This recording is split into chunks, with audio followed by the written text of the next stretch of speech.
कि हर उस आदमी पर जिस पर कोई ना कोई केस, कोई ना कोई एफआईआर कटी हुई है, कोई ना कोई कांड जिसके नाम पे दर्ज है, अगर उसको उस पर एतमाद का इजहार फरमा दिया जाए, उसके बाद जब सुप्रीम कोर्ट उस पर डिस्प्लेजर शो करे तो खान साहब भी बुला करके उसके कान खींचें। ये कुछ अजीब मज़ाक खेज सी बात नहीं है। खान साहब को पहले नहीं पता चलता कि बारात कहाँ जा रही है? खान साहब को नहीं पता कि आमिर कियानी ने क्या किया है? खान साहब को नहीं मालूम था कि एक आदमी जो सुप्रीम कोर्ट से रांदा दरगाह हुआ है, जहांगीर तरीन नाम का, वो उनके बगल में बैठ करके क्या क्या खेल खेल सकता है? खान साहब तो शुरू दिन से सिर्फ कलाम पाक उठाना रह गया था जुल्फ़िकार मिर्ज़ा की तरह, बाकी तो उन्होंने कोई कसर नहीं छोड़ी थी जहांगीर तरीन की मासूमियत के बारे में गीत गाने के लिए। तो मुख्तसरन अगर आप अहाता करें, फिर मैं अखुनज़ादा चट्टान साहब के पास जाऊँ। देखिए, आप अगर 2018 से पहले के कुछ साल अगर आप दोबारा उसको रिव्यू करें तो सबसे ज़्यादा जो फ़ाल मेंबर थे पीटीआई में और जो क्लोज थे प्राइम मिनिस्टर के, वो जहांगीर तरीन थे। और जब जहांगीर और लोगों का यही ख्याल था कि ये जब इनकी प्राइम मिनिस्टर इमरान खान की जब भी कभी हुकूमत आएगी तो ये नंबर 2 उनके साथ होंगे। लेकिन आपने देखा कि चूंकि उनको सुप्रीम कोर्ट ने नाअहल कर दिया, उनको प्राइम मिनिस्टर इमरान खान की हुकूमत में या काबीना में किसी किस्म का फोटो सेशंस में अपने साथ बिठाया। इमरान खान साहब ने जैसे ही देखा कि एक आदमी को सुप्रीम कोर्ट ने धुतकार दिया है, उसको अपने बगल में बिठा करके उन्होंने ये बता दिया कि सुप्रीम कोर्ट हो या कोई और, मैं हूं इमरान खान और मैं इस वक्त का वजीर आजम हूं। किसी माई के लाल में जुर्रत नहीं है कि जहांगीर तरीन के खिलाफ कोई कांड रजिस्टर कर सके। मैडम थोड़ा सा तवक्कुफ कीजिएगा क्योंकि दीगर मेहमानों के पास भी जाना है, फिर मैं आपकी तरफ उसकी तरफ में आता हूं। मैं आपकी तरफ आता हूं, मैं आपकी तरफ आता हूं मैडम। और वीट की रिपोर्ट पहली दफा पब्लिक हुई। हाँ, ये बड़ा एहसान किया, एक चोर को चोर बता दिया, ये बड़ा तीर मारा। मैं जब पहले से कह रहा था तो नहीं समझ में आ रही थी। तो मुल्क के वजीर आजम में और मुझ में कितना फर्क हुआ? इतना सभी नहीं, थोड़ा सा तवक्कुफ कीजिएगा, मैं आपकी तरफ आ रहा हूँ। अखुनज़ादा चट्टान साहब कैसे हैं सर? जब मैडम ब्रेक कहीं ढूंढिए, वहीं ब्रेक ढूंढिए, मैं आ रहा हूँ आपकी तरफ। मैडम यहाँ आ रहा हूँ मैं आपकी तरफ। फॉरेन रेजिग्नेशन भी आ गई थी, फॉरेन और उनको अपने मिनिस्टरशिप से हाथ धोने पड़े थे। नहीं, ये तो थोड़ा आप सा माने ना बात। सर ये मुझे बताइए हुजूर वाला कि आप तो मजे में हैं, लेकिन सूबे में लोग बड़े मजे में नहीं हैं। सूबे में जो मामलात हैं, सुप्रीम कोर्ट तक बात चली गई है। सुप्रीम कोर्ट ने मुतअद्दिद मरतबा ये कहा है कि यहाँ उल्टी गंगा बह रही है। सर 5000 मरीज और उस पर खरबों रुपए खर्च हो जाते हैं, और खर्च भी ऐसे होते हैं कि किसी को कानो कान पता नहीं चलता। जो मुस्तहिकीन को या लोगों को इमदाद दी जाती है वो माशाअल्लाह हमारे यहाँ गुनाह करने का कोई टाइम नहीं है, लेकिन सिंध सरकार ने नेकी करने का टाइम मुकर्रर कर दिया है सुबह 4 बजे से 7 बजे तक। उसके बाद आप किसी के घर की दीवार फांदें या किसी का गला काटें, कोई आपको पूछेगा नहीं। जनाबे मन, आपको जब पता है कि किसी के घर में कोई कांड हो, शक आप ही पे किया जाएगा। यानी आप जहांगीरा डाकू से भी बदतर निकले हैं लोगों की शुबे में। खुदा न खास्ता लोगों की दिमाग में ऐसी शुबहात मौजूद होते हैं। तो फिर आपको वीडियो मेकर को पैसे देते हुए क्या तकलीफ हो रही थी? आपने क्यों तस्वीर नहीं खिंचवाई? आपने क्यों दस्तावेजी सबूत नहीं जमा कर रखे थे अपनी नेकोकारियों के? बिस्मिल्लाहिर्रहमानिर्रहीम। देखिए नूर अली रिपीन साहब, मैं समझता हूँ कि किसने क्या किया, किसने कितना किया, किसने कितना अच्छा किया, किसने कितना बुरा किया, इसके लिए हमारे पास काफ़ी टाइम है। अल्लाह इस मुल्क को सलामत रखे, हम सबको सलामत रखे। टाइम आएगा कि इसमें हर चीज़ का पूछा जाएगा, तमाम सूबों से भी पूछा जाएगा, वज़ीर आज़म से भी पूछा जाएगा, तारीख भी पूछेगा, अदालत भी पूछेगा। ये सुन लीजिए, लेकिन सर इसमें मेरे सवाल का जवाब नहीं मिला। मैंने ये पूछा था कि नेकी के लिए सिर्फ सुबह 4 से 7 का टाइम, और बाकी टाइम फिर जो भी फांदेबाजी करे आदमी उसका कोई सबूत, कोई मामलात कुछ तो होने चाहिए ना? नहीं है सर थोड़ा सा तवक्कुफ अगर आप फरमाएं। मोहतरमा उज़्मा कारदार साहिबा, ये सही है, कोरोना से जो मर जाए, अव्वल तो मरने वालों की तादाद वो नहीं है अल्हम्दुलिल्लाह जो एक्सपेक्ट की जा रही थी। डॉक्टर ज़फ़र मिर्ज़ा ने ये फरमान जारी कर दिया है, जो मर जाए वो कोरोना का ही पेशेंट है। ये एक नया फार्मूला निकाला गया है।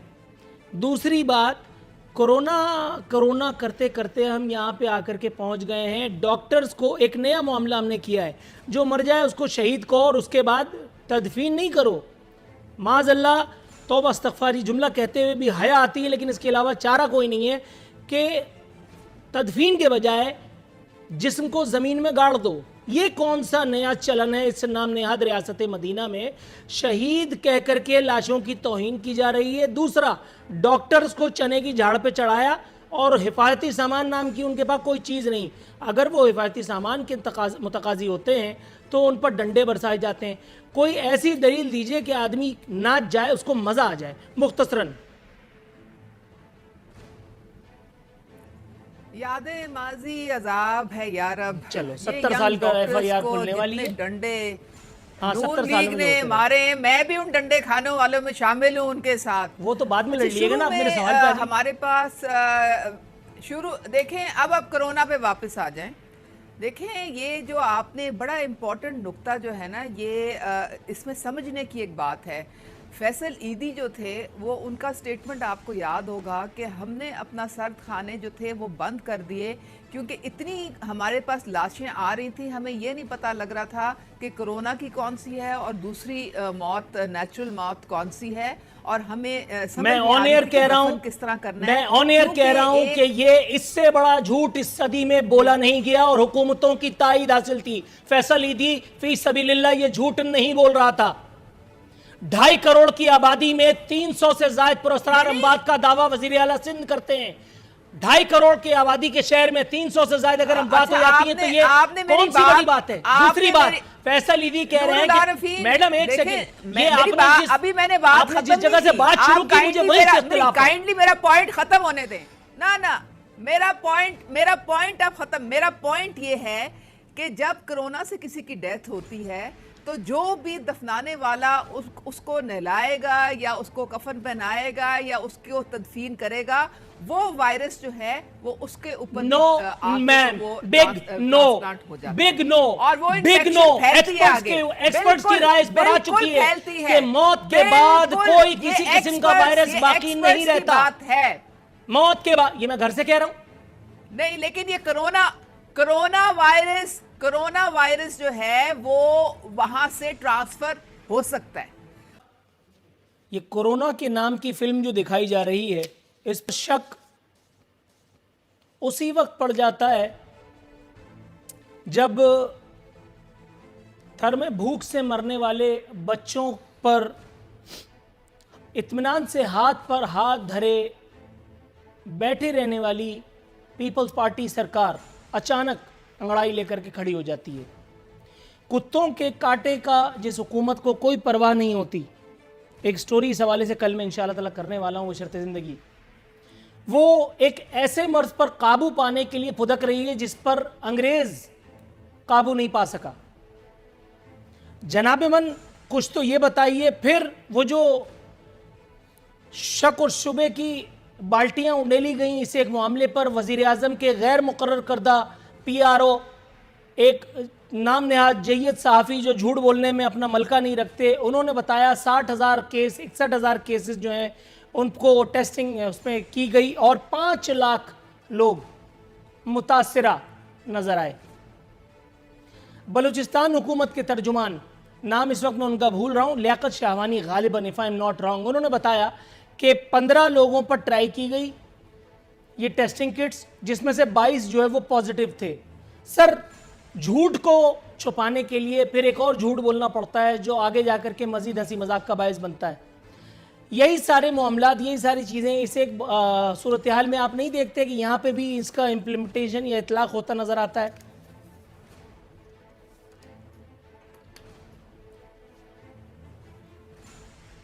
देखिए जी, अब ये जो कोरोना वायरस है, इसमें जो हकीकत है, जो अफसाना है, वो तो सारी दुनिया के सामने है कि सारी दुनिया में अभी तक कितने लोग इससे मुतासिर हो चुके और कितने लोग इनसे वफात हो चुके हैं। जहाँ तक थर का ताल्लुक़ है तो अल्हम्दुलिल्लाह, अब अगर किसी टाइम रख ले, सिर्फ थर पे रख ले और आप मेरे साथ बैठ जाए और मैं आपको बता दूंगा कि पहले तर क्या था और अब तर क्या है, तर में क्या क्या हुआ है, कितने सड़कें बने, एयरपोर्ट बना है, वहाँ पे बिजली के, फिर तर के लोगों में इसको रोज़गार, कितने वाटर के इन लोगों को मिले हैं। वो किसी टाइम इस पे भी आप प्रोग्राम रख लें। लेकिन ये है कि इस बीमारी से, ये इंतहाई ख़तरनाक बीमारी है।